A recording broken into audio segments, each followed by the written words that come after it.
So, good afternoon. It is Monday, it's around midday, and Arsenal fans, I don't know about you, but certainly still got the hangover of the disappointing result yesterday, 0-0 with Burnley at home. Fair to say, pretty important 3 points to pick up. Got Wolves next, which isn't for another, I think, around 17 days' time. So we've got a little break now, but so disappointing. If any of you caught the first episode of Midsummer Night's Dream Team with George, Burnley fan, we discuss a little bit of the preview towards it there. To be honest, I called it before the game started. I was not confident, and I said to George, it all feels a little bit too perfect. It feels a little like Burnley have got a strict squad. They've struggled this season anyway. They don't look like scoring at all, and they didn't really, like, in the game. They didn't really look like scoring. You could see McNeil sort of counter-attacking down the left wing. Didn't really know what to do with it. Didn't really have the pace required, which is understandable. He's been running around defending all game. So Burnley never looked like scoring, but just for Arsenal fans, it's just so frustrating. It makes me, results like this make me try and adjust how I support the club, because I just find that I get miserable after games like that. They're just soul-destroying, and I think, I'm not speaking for all Arsenal fans here, but for certain, what I want from my team is to be able to come away from a game and feel proud and feel like, yeah, they knew what was at stake there. They knew that they fought. That's what I want to see. I want to see grit, I want to see determination, and I want to see an urgency of desperation. I mean, some Arsenal fans will hate me for saying this, but I definitely think the whole world can look at Fergie time and take a leaf out of it. You're 0-0. They didn't look like scoring. We keep crossing into the middle of the box, which, fair enough, but we don't have a striker that's going to get on the end of it. Lacazette, just as a little segue, Lacazette has proven now, time and time again, that he is not a good enough striker for Arsenal Football Club. He just doesn't score when we really need a goal, and I know that might sound like a bit of a privileged thing to say, but he gets into the right positions, he's got a right attitude, he works hard, but as a striker for a club like Arsenal, you've got to be burying it, and we've seen the drop-off and the decline with Oba, and I think he's finished, to be honest, at the club. Be nice to see him play again, but he's had a year and a half, 2 years of not performing well, and I don't think we can rely on him. I think most people would agree. So now we're left in a situation where we've got a striker that is on big wages, that has a year and a half left on his contract, another striker with 6 months left on his contract, who seemingly doesn't want to sign a new contract and has proven that he is not good enough in Lacazette. Nketiah, who's been at the club for a while now, unbelievable for England, got a brilliant record. Put an Arsenal shirt on him. I don't want to be too harsh, because I think he does give energy, he does give commitment, and I've just said that's all I can ask for. But I think when you're playing up front, there's something else as well. You have to have quality, and we just lack quality in that game. I thought the system didn't work. I went to the Burnley game at Turf Moor earlier this season, and I came away from that game feeling pretty glum. We won the game, and the people that I was with, one being a Burnley fan, George, Dom was there, Fionn was there. They were like, "Why aren't you a bit happier?" And totally understand that. Totally understand it. Why aren't I happier? My team have just won. They've won a 1-0. They've dug in away from home. I was happy with that. But I'm watching the way that Arsenal are playing without faith in Arteta, and I'm seeing no progress. I'm seeing the way that we play, and it's not entertaining to watch. We don't look confident. We don't look like we're dominating games. We don't look like we deserve the 3 points, really. So I watched that game at Turf Moor. watched us struggle, and we've set up the same way, which I understand why. We had a lot of people out, Partey getting that silly bread, Xhaka's obviously out. We only really had the Conga as our centre mid. We haven't recalled Guendouzi. I don't even know if that's possible, to be honest, now. I personally would, but I don't know what Arteta and Guendouzi's, what I would say, egotistical relationship is, or ego-fueled relationship. But it's just such a disappointing game. And in some respects, I'm kind of not too unhappy that it happened, because a lot of Arsenal fans, we get into a winning streak, or we get a few winning results, and suddenly Arsenal fans are really happy with the process, and it worked, and Arteta's great, and he said we should get him on a new contract. No, calm down.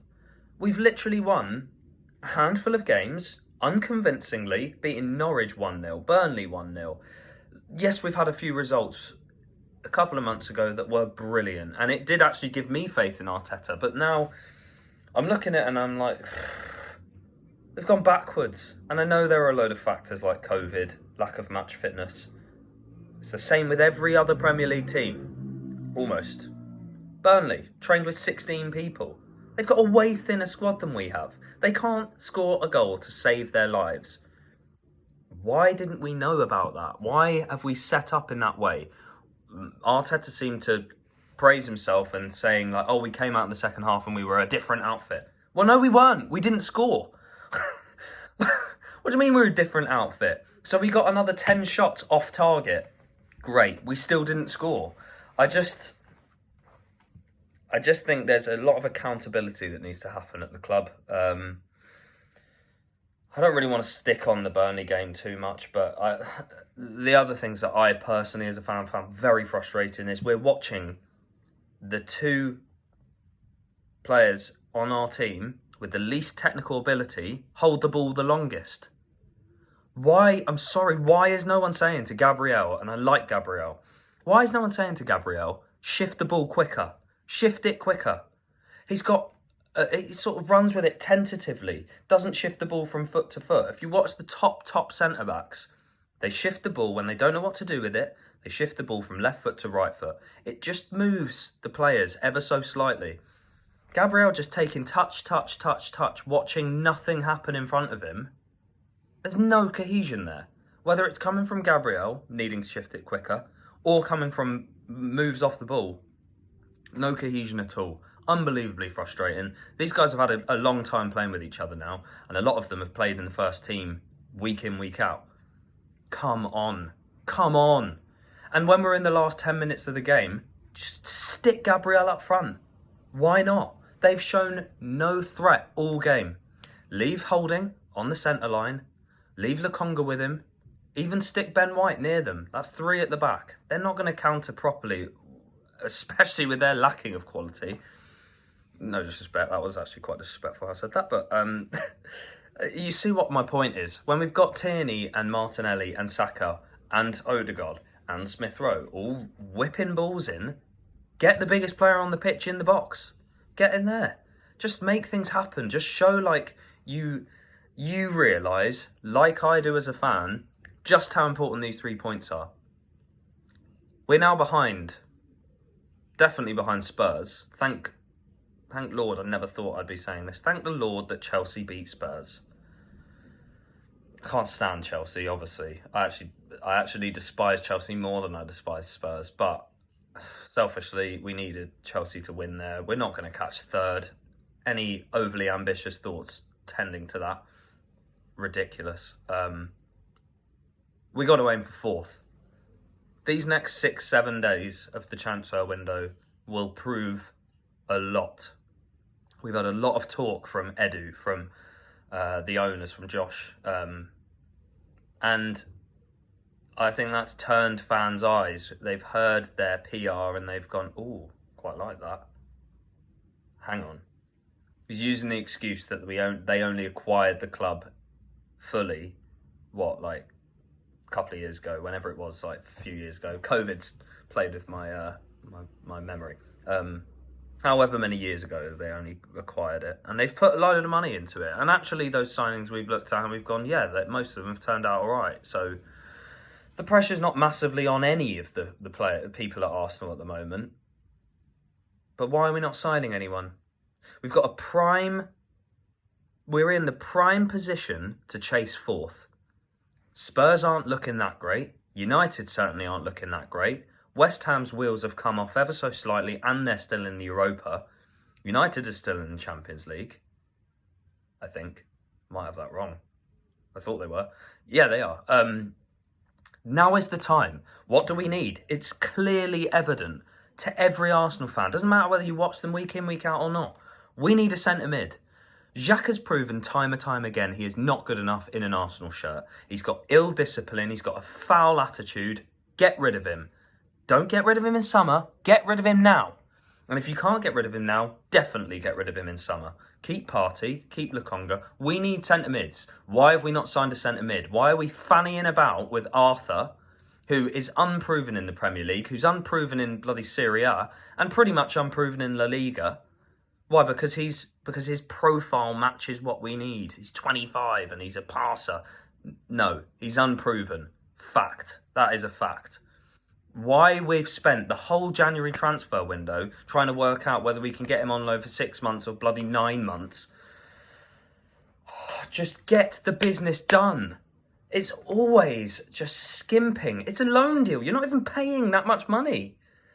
Just get it done. We've wasted now. We've had 3 games pass. Maybe even 4. Why couldn't you have got it done? We could have got those points. That would land you millions in the future. It's just business savvy that they seem to lack. And if they give the excuse, it's a very tough window. I'm going to hold my tongue. It's a very tough window. If you were ambitious, you'd get it done. If you don't have the resources, if you don't have the people are waiting to be employed by the likes of you. You've definitely got the resources because you've proven it to us. Employ the right people. That's the problem I have with the owners. They're clueless. They've got no idea how the English game is run, and they haven't had any idea since they came. No idea. Everyone at the club is underqualified for what they're doing. Employ the people that get stuff done. Look at the lady, I don't know her name, I can't think of her name right now, but the lady that works at Chelsea that does their negotiations, that does their salaries, that does their contract agreements and transfer business, gets it done. They are, honestly, I hate to say it, the model that we should be looking at. They get the business done, and I'm not saying pay well over the odds. Just make it happen. You need to make it happen.